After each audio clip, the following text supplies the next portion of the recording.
Alright, buckle up, because we're diving straight in. No sugarcoating, no fluff.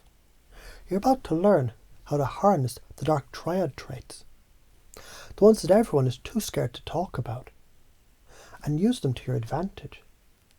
I'm going to be unapologetic, I'm going to be raw, but trust me, by the time we're done, you're going to walk out with a new understanding, a new mindset, and a damn good grip on how to command a room, make decisions, and influence the hell out of the world. Confidence. Narcissism. You already do this every day.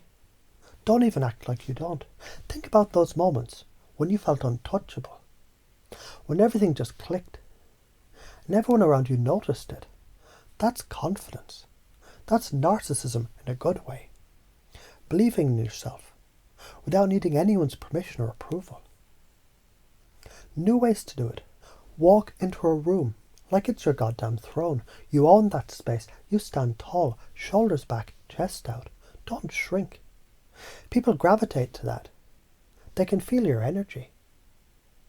If you look at the way people respond to rock stars, the CEOs, the high-level people, it's because of their unshakable confidence. Science says dopamine. That's the chemical that gets released when you feel good about yourself. And when you stand tall, speak clearly, and act sure, your brain floods with dopamine, which not only makes you feel awesome, but also boosts your attractiveness to others. Confidence is like a drug. It's contagious. Why is it important? If you don't have confidence in yourself, who the hell will? If you keep doubting your abilities, you're telling the universe to doubt you too. You think you can wait for others to validate your worth? Hell no. That's weak. And the world doesn't respect weakness. People won't listen to you if you don't first believe. Do you have something valuable to say? Strategic thinking. Machiavellianism. You're probably doing this already, whether you realize it or not. Think about how you handle social situations, how you plan things, how you manage relationships, or even work projects. You're already using strategy to some degree. So let's take it to the next level. New ways to do it. Start observing people, like they're characters in a game. Watch their moves, learn how they think, understand their motivations. You know how a chess master thinks steps ahead? That's you now. Every conversation is a chess match. You're playing to win. Science. The brain loves pattern recognition. It's a survival instinct. So when you start paying attention to the patterns in people's behaviour, you're essentially hacking your brain to process social dynamics faster and more effectively. You can predict their moves and make sure you're already one step ahead. Why is this important? You can't just go around reacting to shit that happens. That's a weak way. The strong way is to anticipate and control. Plan ahead, keep your options open. The people who can't plan and adapt, they fall behind. They get left in the dust. You, on the other hand, are thinking ahead, positioning yourself like a kingpin in a game no one else even realizes they're playing. Emotional regulation. Psychopathy. Let's talk about staying calm and collected under pressure. You think all those successful people are superhumans? No. They just learned to control their emotions, and so can you. When shit hits the fan, do you freak out or do you stay cool? Next time things go sideways, slow the hell down, take a deep breath, observe. You don't need to react to everything. Your ability to control your emotions, to remain calm under fire, is the exact thing that will make others see you as the person who's in control. You don't need to scream to be heard. Science says the amygdala, the brain's fear center, it'll try to trigger a fight or flight response. But you can train yourself to shut that down by staying calm. You're essentially rewiring your brain to not overreact. That's emotional intelligence. And you get respect for it. You become the person people trust to make decisions under pressure. Why is it important? If you're freaking out every time something doesn't go your way, you're basically announcing you can't handle responsibility. And people don't trust unstable people to lead them. But when you stay calm, people feel your power. They see you're the one who can take the reins and get shit done when everyone else is losing their minds. Why does this shit work? Here's the thing, the brain is constantly looking for patterns. And the more you consciously practice confidence, strategy, and emotional regulation, the more your brain will wire itself to default in those patterns.